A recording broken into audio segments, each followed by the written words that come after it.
morning, Malta and Gozo, and welcome to another edition of Lovin Daily. I'm your host, Jonathan Cilia, joined by my co-host, Benjamin, and here are your headlines for today. Camilleri picked up by police for questioning. Malta likely to receive COVID-19 vaccine by early 2021. Doctors lambast Valletta Christmas festivities. Discharged Mater Dei patient kicked out at 2 a.m. due to COVID-19 rules, and driver rams into cyclist in argument after him see the crash. Now today we'll be joined by a very special guest, the Senior Manager of the National Book Council, Borg. And talking about that, today's episode is brought to you by the National Book Festival. Now, I'm sure you guys have heard about it, super exciting, happening this week. The National Book Festival is going down between the Wednesday 11th and Sunday today, right? Wednesday it starts today and goes till Sunday 15th. And what's awesome is that it's all online and it's all free. Kids and adults alike will get to attend the online festival for free, and you can indulge in a spirit of inventiveness, exchange, and creativity. So definitely join in, tune in. All the kids' events are going to be streamed straight to school classrooms, which is awesome.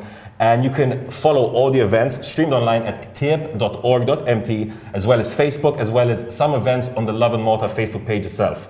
And you should look out for some incredible guests, including the award-winning novelist Salman Rushdie, as well as the best-selling Israeli author Eran Katz. Now, let's head to the first story. Ben?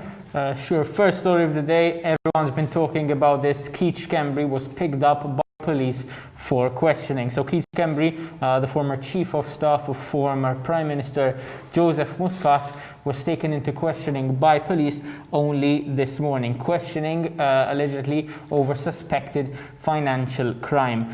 Camilleri was picked up from his Melliha home at around 7 a.m. this morning, and interestingly enough, Camilleri was arrested only last September alongside Nexiabitis, Karchin and Brian Tonna over alleged passport kickbacks.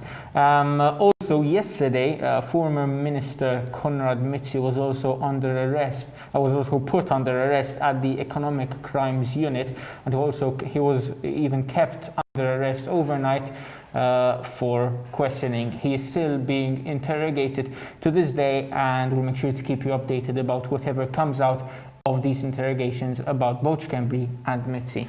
Now, obviously, Camilleri, Conrad Mitzi, two of the most controversial politicians in recent years. Both of them were linked to a series of very questionable deals. We're talking about the Vitals deal, we're talking about the Montenegrin wind farm deal, as well as other revelations, such as Camilleri's involvement, alleged potential involvement in the murder of Maltese journalist Daphne Caruana Galizia, as well as Mitzi's Panama company, Hernville, etc., etc. It seems like the list is going on, but you know, the walls may finally be closing in for these two. It seems like obviously it's still going to be early days, but yes, they have been arrested, staying overnight. So I have a feeling a lot more is going to be developing on this story. Moving on to the next story. I'm sure you've heard about it, big news in the last week. A COVID vaccine seems to be approaching, maybe by the end of this year, maybe by early 2021. And Health Minister Chris Fearn has said that it will be available to Maltese patients by early 2021. We should note that this vaccine is being developed by Pfizer and BioNTech, and that it's said to be 90% effective in people. Chris Fearn said, quote, Malta will be one of the first countries worldwide to start receiving the vaccine. So that's quite interesting. I mean, obviously, the vaccine itself is quite controversial. A lot of people saying they won't take it either way. A lot of people on Facebook are saying stuff like, listen, Chris Fearn, we want to see you take it before we take it. What do you make of all of this, Ben? I'm pretty sure he is going to take it. I mean, it's a lot of people are getting their hopes up for this vaccine. As we said, it's got it seems to have a 90% success rate, and there doesn't seem to be any adverse side effects to it as of yet. Having said that, it hasn't been put out to the public yet, so it's safe to say that it is still undergoing certain stages of development. So there can be many developments that come our way in light of the vaccine by 2021, but it's safe to say that we're on the right track. Great. Now on to the next story of the day, another COVID-19 related story. This time, however, about some controversial Christmas festivities in Valletta.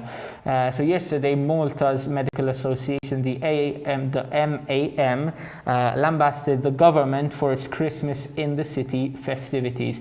Now, the Christmas in the City festivities were unveiled 2 days ago by Tourism Minister Giulia Farrugia Portelli and Jason McCullough. Now, many people were quick to rush to condemn these festivities. However, upon reading the fine print, what these festivities will actually consist of is nothing more than a few choirs, decorations in Valletta, free parking, and longer retail hours. Of course, in a bid to help the businesses in Valletta in a time where I think businesses, pretty much everyone, need a lot of help. However, having said that, MAM were very, very harsh in their words. And actually said COVID-19 will not kill Christmas, but will kill more vulnerable Maltese people. This comes after Jason McCullough made the comment that COVID-19 will not kill Christmas shortly before unveiling the Christmas in the City festivities. Having said that, Malta did see 4 new COVID-19 deaths only yesterday. All of them were men. They were all announced last night, and this new announcement brings Malta's total number of COVID-19 related deaths up to a concerning 85. Wow. Now, what do you make of this? I mean, John? look, let's be very, very clear here. We just hit over 2,000 cases yesterday, a milestone, a very dark milestone for Maltese history in that sense. I think this is a really interesting story because you kind of see the two sides of Malta battling it out. And I really do think the issue here, more than the event itself, because as you said, it's just a few fairy lights, a few choirs, etc., is the rollout of it. I think the problem here is the way Jason McCullough, as well as the tourism minister, presented it. Like this was going to be some massive thing to save Christmas in the city, that, there's going to be massive events, bands playing, DJs, large crowds gathering, and to be fair, I wouldn't be surprised if that's what they wanted. But when you look at the fine print, as you said yourself, there's only a few events happening, a few extended hours, and this comes, as businesses are really being hit in Malta.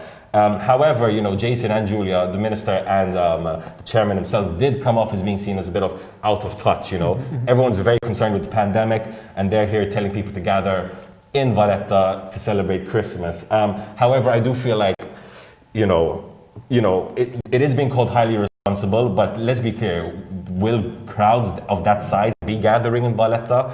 I don't know, I guess we'll have to wait a few more weeks to see. Precisely. Moving on to the next story, and this was quite a heated topic. A lot of discussion was generated on Lovin Malta because of this. A patient was left outside at 2 a.m. after being discharged in the middle of the night, and her husband had to pick her up while waiting on a bus stop. Quite a strange story. So apparently, this woman was picked up by ambulance and taken to Malta at around 4 p.m. after suffering a collapse. The husband couldn't attend, obviously, because of COVID-19 rules. He couldn't join in the ambulance with her, and he had to wait at home. Hours later, he called up to see, check up on his wife, see how she's doing after the collapse. And at around 9:45, he was told she's in stable condition, but she will be kept overnight. Cool, fine. Next thing he knows, however, at 2 a.m. in the morning, he gets a call from his wife saying, listen, I'm outside Malta, I've been discharged. I'm just sitting on this bus stop in the middle of the night. The husband was obviously left very, very shocked at the way his wife was treated. And he said that it was shameful and disrespectful the way his wife was treated. He did thank staff and ambulance workers and healthcare workers for treating his wife. But he has, the couple have now sent a letter to Chris Fern asking him kind of, is this how we're treating our patients? A lot of discussion was made about this, the fact that she was just discharged in the middle of the night. He himself said animals shouldn't be left out in the middle of the street in the middle of the night. So what do you make of this? I'm sure it's not a favorable situation to be discharged from hospital and be left outside at 2 a.m. However, you can't really blame the hospital as well. I believe, especially for vulnerable people, it's better to be outside hospital than inside hospital. And whilst I understand that it must have been inconvenient to be let out at 2 a.m. in the middle of the night, I believe that all that is being done is ultimately for the safety of the patients. I guess this is the price we have to pay for our own health sometimes, unfortunately. And with that, I believe we can go on to the last story of the day, very different to all the stories we talked about today. A driver rammed into a cyclist in an argument after an MCDA crash. So in classic Maltese fashion, a fight took place on Monday evening at 6 p.m. In Triq Marina in MCDA after a cyclist allegedly shattered the glass of a white car with his helmet. Now, a bit of arguing, a bit of swearing, a bit of a physical showdown ensued, of course. However, once the argument seems to kind of subside, as the driver was about to leave the scene, he actually swerved to hit the cyclist, actually pushing him onto the floor. There was a whole bus of people watching this unfold. It's not something you expect to see. Absolutely. You see that 6 p.m. on a Monday. I mean, maybe it is, road rage incidents in Malta, week in, week out, we seem to have these videos. Last week there was, the vegetable hawker throwing his box of bananas at a car. Now we have this. I mean, it's pretty silly because if the car driver in the video, and you can see the video on lovinmalta.com, I think it is playing as well, warning a bit of graphic language is used in the video. If you see the video, it seems that the cyclist was in the wrong. He had hit the window. But then, as soon as the guy rams into him and physically attacks him, the driver's immediately in the wrong. So guys, if you do end up in a car crash, cyclist crash, whatever it is, first of all, just check that everyone's okay. That's the main priority here. Not a window, not a mirror. It's that everyone's fine, everyone's healthy here. Secondly, don't drive your car into someone. It's not going to end well for you. It's definitely not going to look good on the internet. And now you've got this video online forever where you look like a very aggressive, angry person. Now we'll be cutting to another video very, very shortly, and we'll be joined by our very special guest, the Senior Manager of the National Book Council, Matthew Borg.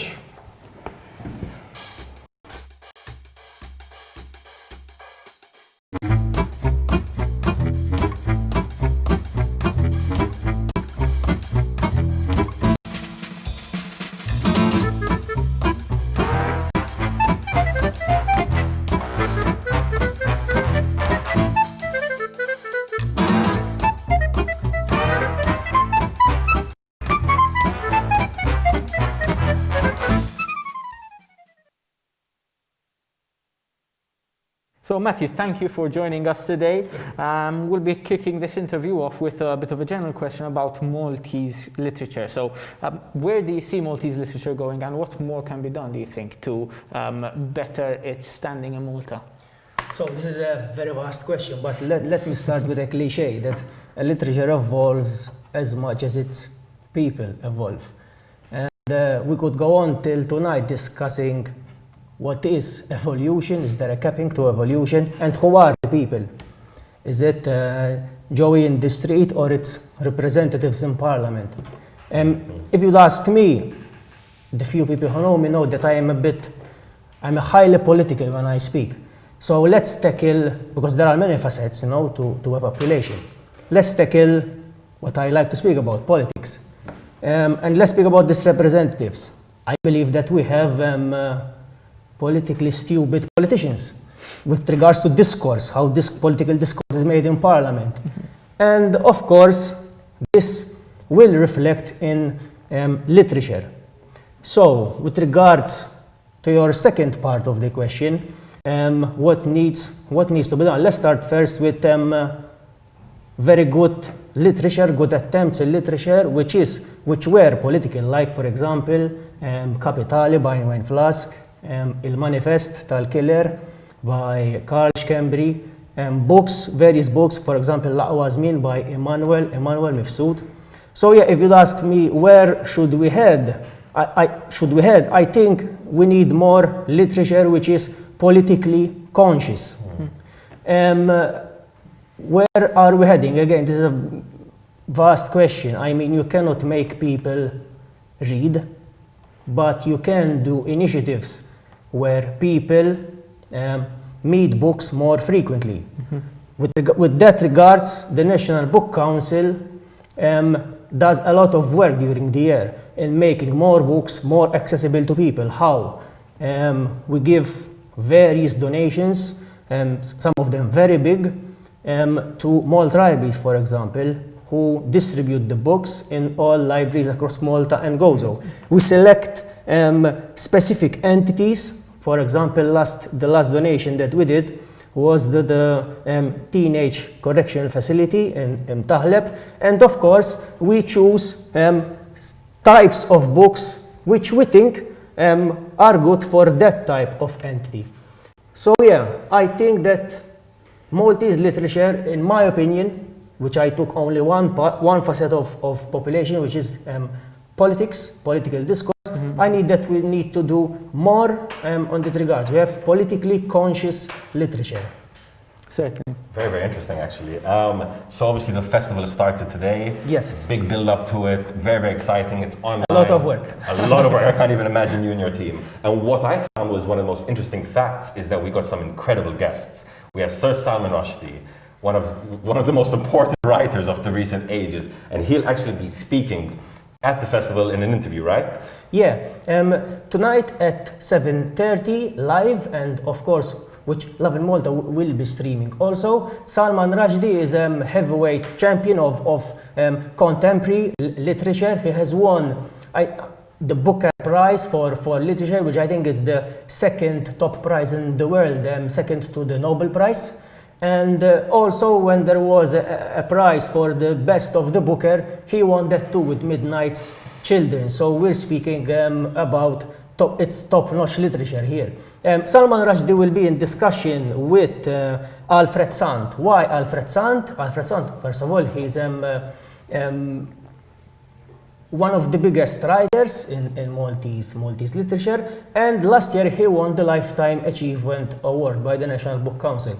They will be speaking together. The conversation will be moderated by Prof. Claire Vassallo from the University of Malta. They will be speaking about their literature, why they write, how they write, what they write, and their culture background to this writing. Expect a very interesting conversation, taking into consideration, for example, Alfred Sand's character. And Rushdie's too. Speaking of politics, you know, Rushdie had written one of the satanic verses for which he gained a fatwa. So if he goes to Iran, he is to be killed. Incredible. So you cannot be more political than that. I think the level of the guests, and he's not the only guest, we also have the Israeli author Eran Katz, as well as Welshman Daniel Holmes, someone that Lovin Malta has followed closely, and he'll be releasing his debut novel soon. You have this very, very good mix of high level and medium level and debut novelists. Do you hope and do you think that this could influence Maltese writers? You know, they might be exposed to what Rushdie says, and they might get their own idea. Do you think this could be a boost to Maltese writers? Yes, it could be a boost to Maltese writers. Of course, you cannot be paternalistic when speaking about this. I mean, it's not that the National Book Council brought Salman Rushdie because we want to teach Maltese authors how to write. I mean, this is the same, the same that applied for readers, applied for authors. I mean, you cannot make authors write. Everyone writes as he wants. But we hope, yes, that Salman Rushdie's presence in Malta at least, you know, instigates readers, the Maltese general public, to get to know who Salman Rushdie is, get to know his books, but also, more importantly, get to know better Alfred Sant. When you mention Alfred Sant, you know, politics comes to mind, and his books maybe, you know, are set aside. But even his books form part of the Maltese canonical literature. So that is our aim, that more people, general public, gets to know of these writers and gets to know their books. Certainly. Now on to a bit of a different note. Now this year the Malta Book Festival is going online, correct? Many people might see this as the second best thing to it actually taking place physically. Do you see this transition to a digital festival as kind of a blessing in disguise to make it more accessible to other people? Well, first of all, when we decided that the festival is going online, look, the festival, one of its main aims is for publishers to sell books. Therefore, the festival going online, the first idea that came to mind is the publishers will not unfortunately will not make the same level of financial selling as previous years. But then again, yes, it was a blessing in disguise. The National Book Council had been preparing for the festival to go online as early as March. We had sent leaflets to all households in Malta and Gozo with information about the online bookshops of publishers. We've worked with publishers, especially with the exhibitors of this year, so that, you know, we've had 6-7 months. Some of them, you know, had to up their services, their online services, so that you could go on XYZ's online bookshop and do not spend 30 minutes in order to buy a book. So that has been a blessing in disguise. Much of the exhibitors have upped their service, and yes, going online, we reach practically all Malta and Gozo. I mean, last week I've had a phone call from an elderly's house. They want to see the events online. So yes, these people who previously couldn't come to the festival now have the opportunity to see the festival. Yes, we are trying with Malta's biggest national book festival to make this transition full, 100%. It's this transition to online. I mean, it's been like 20 years now, 30 years speaking of transitioning online. So it's high time, and we're trying to push that. I know, I love the fact that this challenge, the pandemic, has kind of forced us to adapt, forced Maltese writers and authors to up their game, up their services. And as you said, you know, at first it might be seen as a bit of a problem, but when you think about it, now everyone's going to be able to see these interviews. Everyone's going to be able to tune in tonight and see Salman Rushdie and rewatch them. I mean, and rewatch them. The events are saved on our website and Facebook, and you can watch them a year from now. Teachers can use the shows which are being aired now. Actually, at 9:30 they started for children. They can use them and reuse them as educational material in literature and reading lessons. So. And I really love the idea of having these online bookstores and really promoting them. Let's be very clear, Amazon, one of the biggest companies in the world, started as a bookshop, started as an online bookshop. So there's massive potential for this. So closing of this interview, obviously we don't know what's going to be happening in the next 12 months and what could be happening next year. But do you foresee more of, you know, books going online in Malta? Well, of course.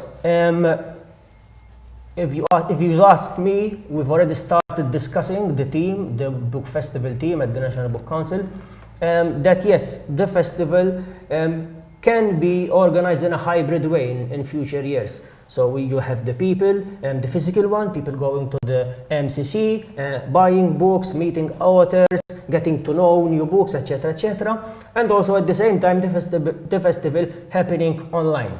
So yeah, it's like two festivals happening at the same time, catering for different people, but with the same aim of promoting reading and literature and helping the publishers to make it. That's incredible, guys. The National Book Festival starts today, runs till Saturday. The team have been putting in a lot of work for months, I can tell you. We're supporting authors. You know, there's going to be some incredible discussions, and most importantly, you can actually purchase some of these books online. There's some great reads there. And Matthew, thank you so much for coming and joining us today.